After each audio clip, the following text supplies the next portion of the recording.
Hello and welcome back to a new video. So what we have here today is a DualShock 3.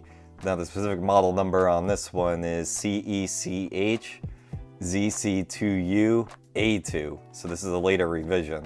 So I picked this up at Goodwill. I think I spent $6 on it, which isn't a bad price at all considering what these things are going for on eBay these days. So tested it. Everything for the most part worked out pretty well, aside from the fact that it's pretty grimy and a little dirty. But there was one really big issue with this thing, and that is the right analog stick.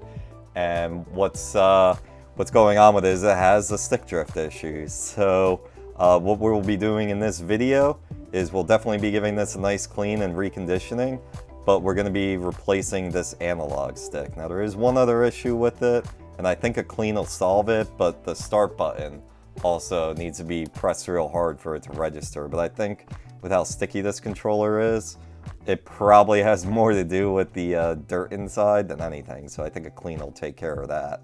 Now, I do have a salvage analog stick from one of my old controllers that broke. But when you're doing the analog sticks on the DualShock 3s, you got to be careful because of what you order, because they use two different types of analog sticks. This particular one is a 4-pin. So right here we got the 4 pins on the potentiometers, but on some of the controllers they use 3 pins. So you'll want to open it up first and confirm which part is in there before you go ahead and order them. I haven't done that yet, so I was just kind of crossed my fingers that this one is the proper one. But if it ends up being a 3-pin, then we'll just have to order a 3-pin and then replace it with that. So without further ado, let's open this shell up and get cracking. So we got 1, 2, 3, 4, 5 Phillips head screws that need to be removed. We'll just put them here for now. Forgot to grab my egg carton before I started filming.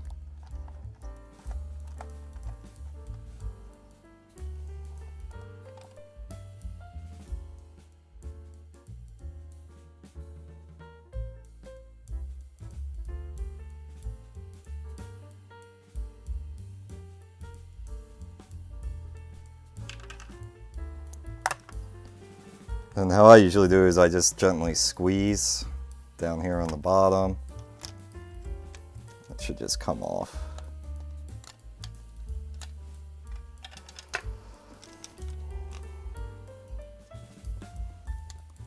Yeah, so this is one with the smaller board. It looks like we might not even have to do any soldering. And it's a 3-pin. Yeah, nuts. I'll have to order another one. Alright, well we can still continue on with the disassembly process, so we'll work on getting this off.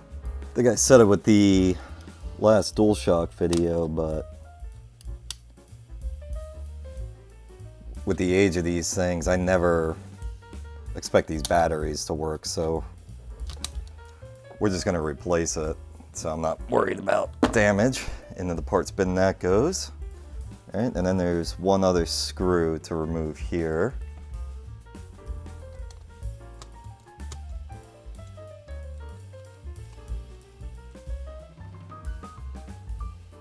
Alright, now the next part.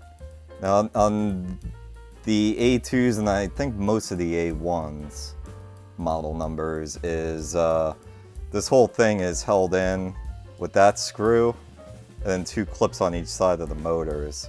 So kind of what I do is take like a little screwdriver. Probably could just use the Phillips head. And you'll see a little white thing, like a white clip. And press those in.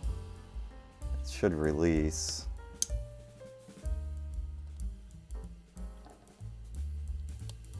You don't want to force it.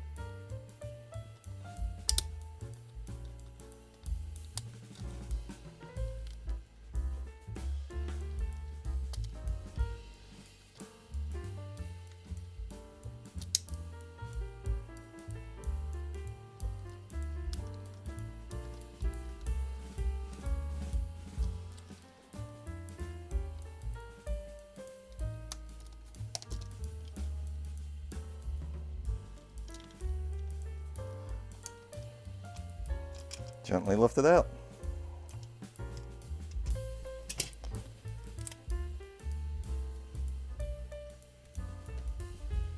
Yeah, there's a fair amount of grime on this thing, so nice good soak is exactly what this needs.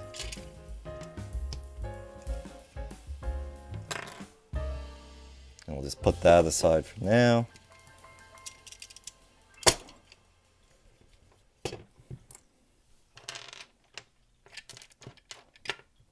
Let's do that the nice, quick, and easy way. Sometimes that gives a little problems that come out. Alright, so that's all out.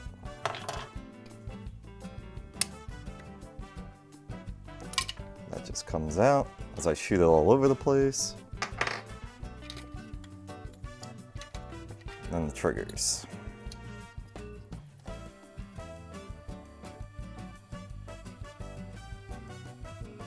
Alright, then we're going to slide these out. Should just slide apart. Yep, there it goes. Just watch the springs. They sometimes will kind of get away from you. I take them apart just to make cleaning easier. So I don't have to worry about any corrosion or anything on the metal springs. Not that I think that they would, but better to be safe than sorry. Alright, and since it's the right analog stick, we're looking at this backwards, so it should be the left one here. Imagine this just pops right off. Set that aside so we don't lose it. So this isn't soldered into the board, which kind of takes the fun out of this.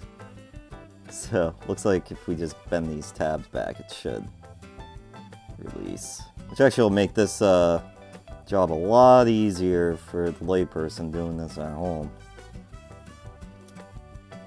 Just got to be careful of the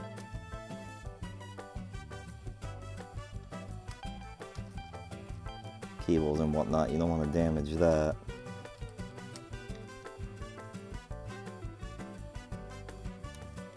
Okay, and this should just kind of hopefully wiggle its way out.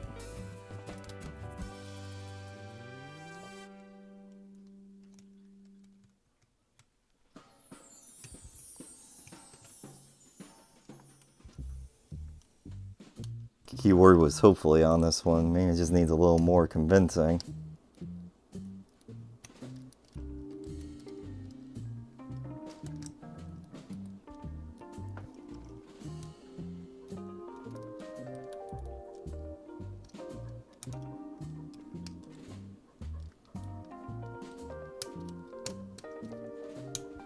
Yep, there it goes.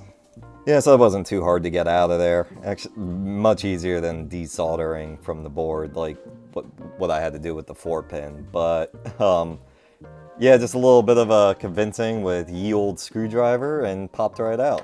So unfortunately, like I was saying before, it is a 3-pin and I do not have these in stock, so I'm going to place an order to get some of these in. And we'll come back to this. I'm going to hold off on cleaning the shell tonight, just because, well, my sink is still full of dishes, so not really in a rush now because it's going to take several days for this to come in. So let me get these ordered and then see you again in the future.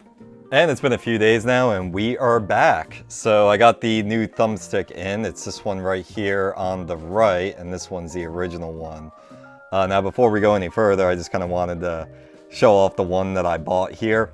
So I bought this one on Mouser. I normally order things off DigiKey, but they didn't seem to have what I was looking for, so Mouser would have to do. So just taking a look at it, they're really, really similar. So obviously there's going to be differences in the color, but if we look on the side here, you can see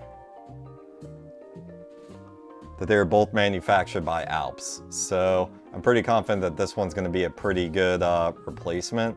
Otherwise, when we look at the pins, obviously the ones on the original one are bent to hold the thumbstick in place, so we're gonna have to bend those in when we get to it. But otherwise, the pins look good. They all match up perfectly. But there is quite a difference on the bottom here. Now, on the corresponding carrier, that holds us in place. There are notches in the plastic for those 4 little nubs, and on the new one, those are not there. So will that create a problem? I don't think so, but we'll see when we go to put it in. But other than that, yeah, I think this will work, but we'll see. Now, being the genius that I am, I probably should have washed this before tonight, the controller up before tonight. So we're gonna go to the sink now. I could have had this done tonight if I would have planned ahead a little bit better. But since I suck at time management, we'll just have to wash it tonight and we'll finish up with the controller tomorrow. So let's head to the sink and clean it up. Okay, so we got soap, water, a couple toothbrushes, and the washcloth, and the parts. So just toss them in. Just gonna let them soak for a few minutes.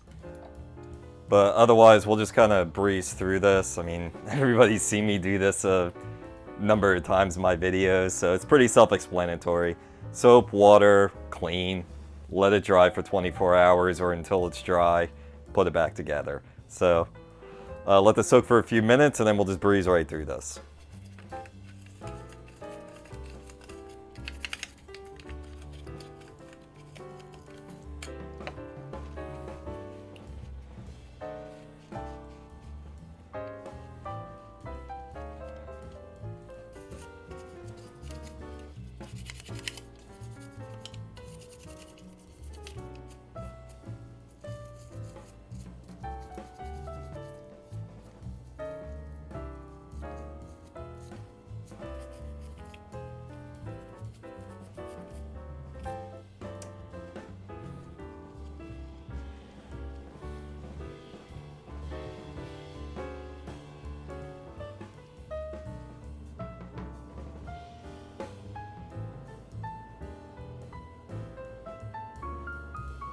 And we're back on day 3 of a 1-day job. So all we gotta do is just put the new thumbstick in and clean this up and we should be good.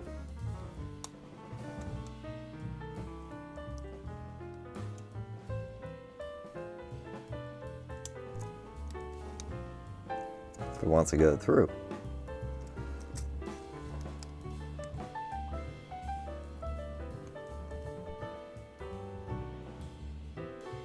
I think the plastic nubs on the bottom of this replacement thumbstick are actually getting in the way. So these 2 plastic nubs that I pointed out before, this one and this one, they're actually hitting here and, well, probably not there. It's hitting somewhere, so I'm gonna just try and cut them off.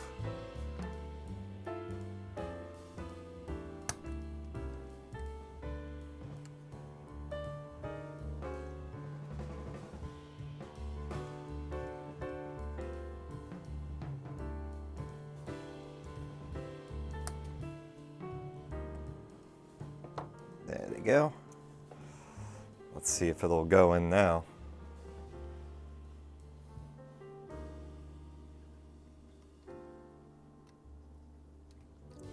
Perfect. All right.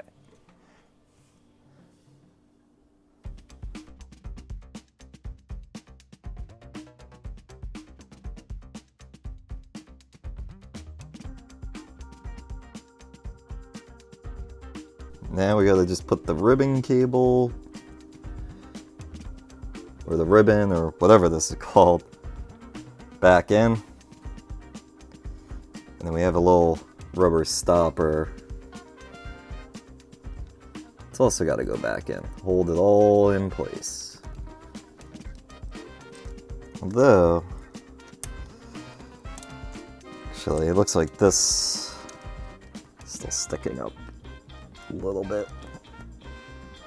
There we go. Just flatten that out just a little more. This guy in here.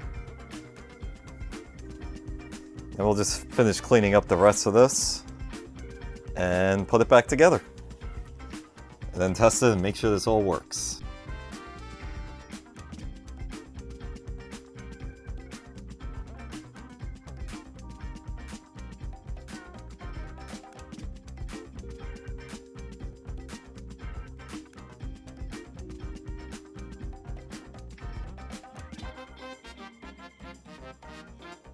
Okay, and we'll give this a few minutes to dry. In the meantime, we'll just start assembling the shell.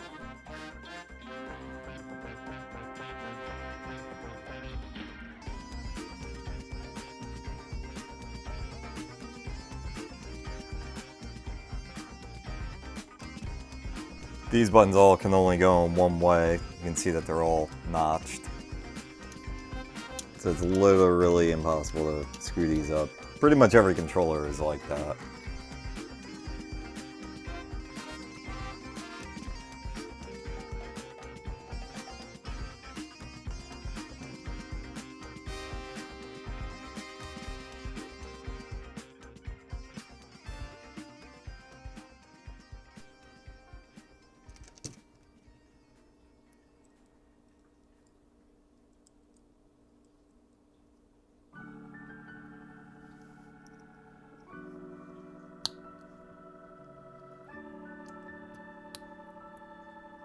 Alright, now we gotta put on the rubber pads for the trigger buttons. Oh, I did that upside down. The one with the hole in it should go on the bottom with the trigger.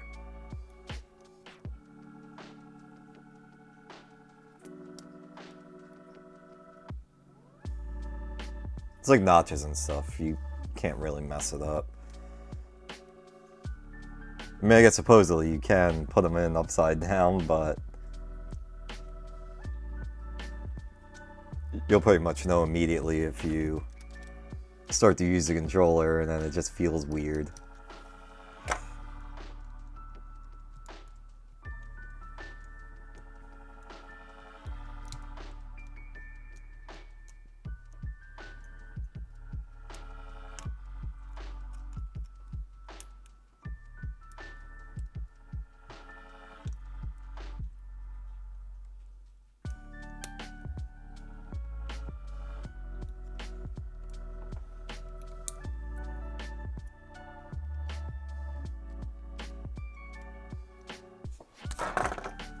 Let me try switching this to the other side.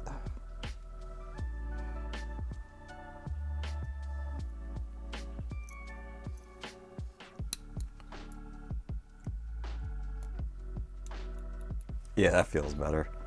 I got the spring on the wrong side, so I have it on the right side. It was kind of gumming up a little bit, so it should be good now. You can kind of tell where the spring goes, because on the side here, there's a little bit of a notch. So it was kind of rubbing against this one that has a little bit bigger of a notch there. So you'll see the notch, and that's where the spring will go.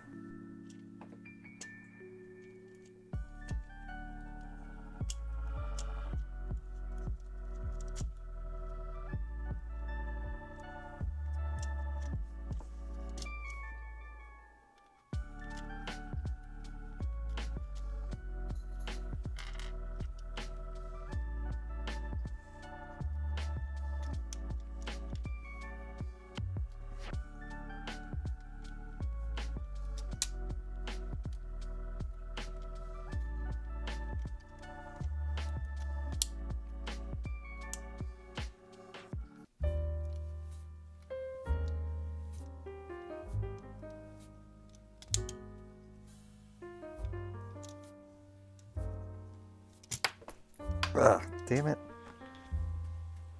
Getting the shoulder buttons lined up is always a pain in the ass. It doesn't matter which model you have, I've always fumbled around like an idiot with these.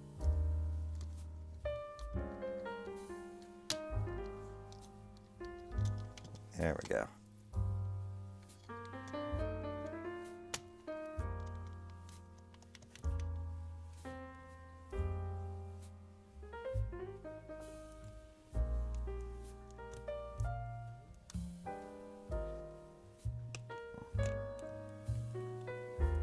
So there's one more touch we have to do before we seal this up, and that is install a new battery.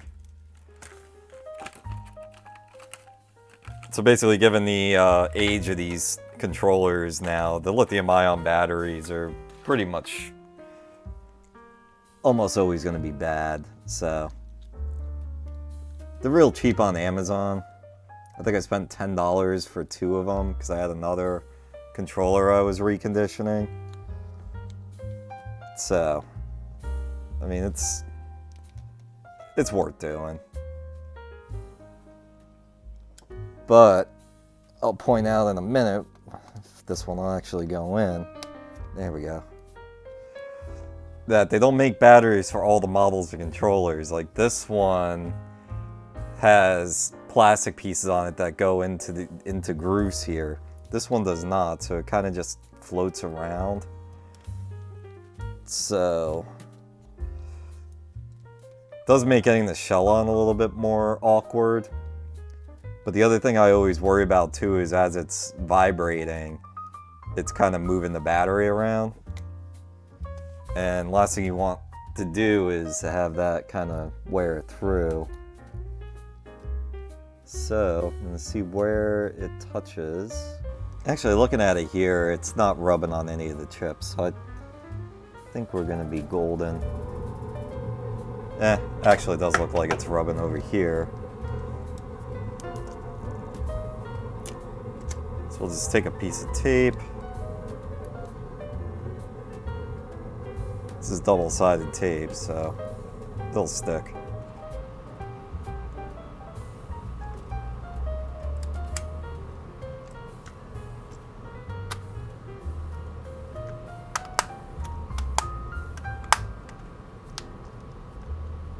Oh, I did forget to do something. I forgot to put a screw back in. There's always one screw.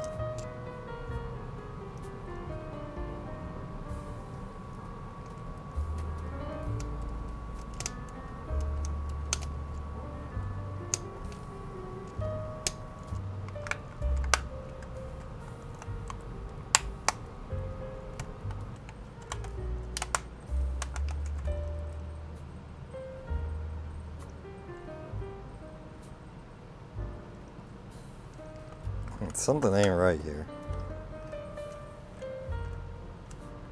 This side's out a little bit.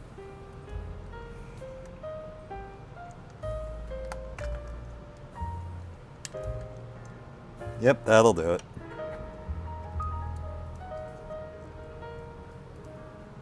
It's just a weird piece of plastic. Let's just bend that back. Try not to break the plastic. I saw that before when I first took the shell apart. I actually do wonder if this has been opened before. I guess it's possible. Alright, attempt number 3.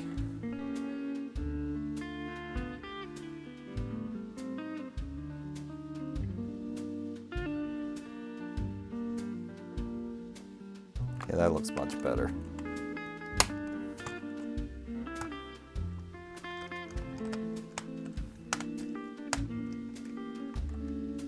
Sorry about that. I was sitting here putting a screw in and then I hear the camera shut off. I was like, what the hell was that? It's like, is the memory card full? Like, what's going on? I'm like, oh, battery's dead. Of course. The batteries on this camera ain't really the greatest anymore. The camera I shoot my YouTube videos on is an old Canon 7D. I got it 13 years ago, like at launch, because for a while I was a photographer. And it does a pretty decent job shooting video, albeit a little bit outdated, but I mean, it was one of the first DSLRs that was able to do HD video right out of the box. It wasn't until I started doing YouTube that I actually had a use for that feature. But yeah, top quality production right here. Furnace is going off, camera batteries are running out. This video is going off the rails. All I need is for this thing to not work to really make this video interesting.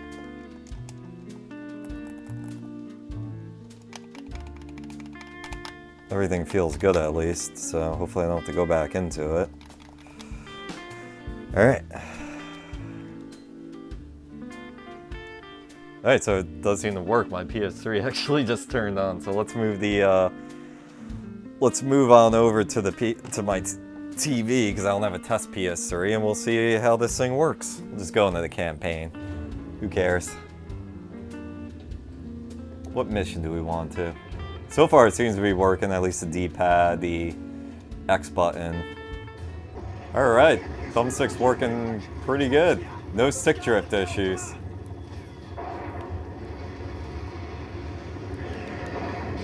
X button's working.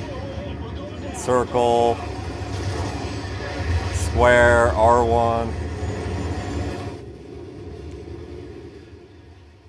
I just died because I'm paying more attention to the controller.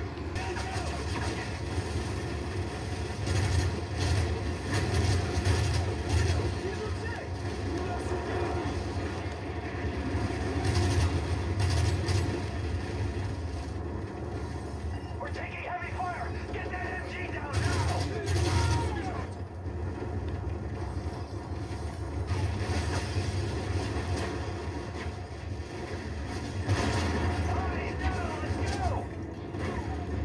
Alright, everything seems to be working as it should. Let's head back to the bench and close out this video. Alright, this is one fully functional and reconditioned controller. I'm happy with how this one came out, and I think the next owner of this thing is going to be happy with it too. It is amazing how just that one little part caused this thing to get basically tossed into the trash and donated to Goodwill.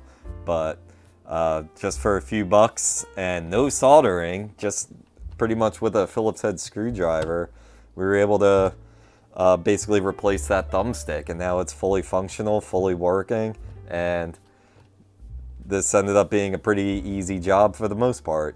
Definitely one of the easier DualShock 3s I've had to work on. So if I end up coming across a thumbstick that I have to replace where you do have to do the soldering, I'll definitely be making a video on that. I just don't have anything at the moment. But with that being said, we'll wrap the video here. So thank you so much for watching. Like, share, subscribe, and all that good stuff. And if you have any comments, questions, or even suggestions for future content, drop it down in the comment section below. Again, thank you for watching, and remember, fix it, don't ditch it. Have a good one.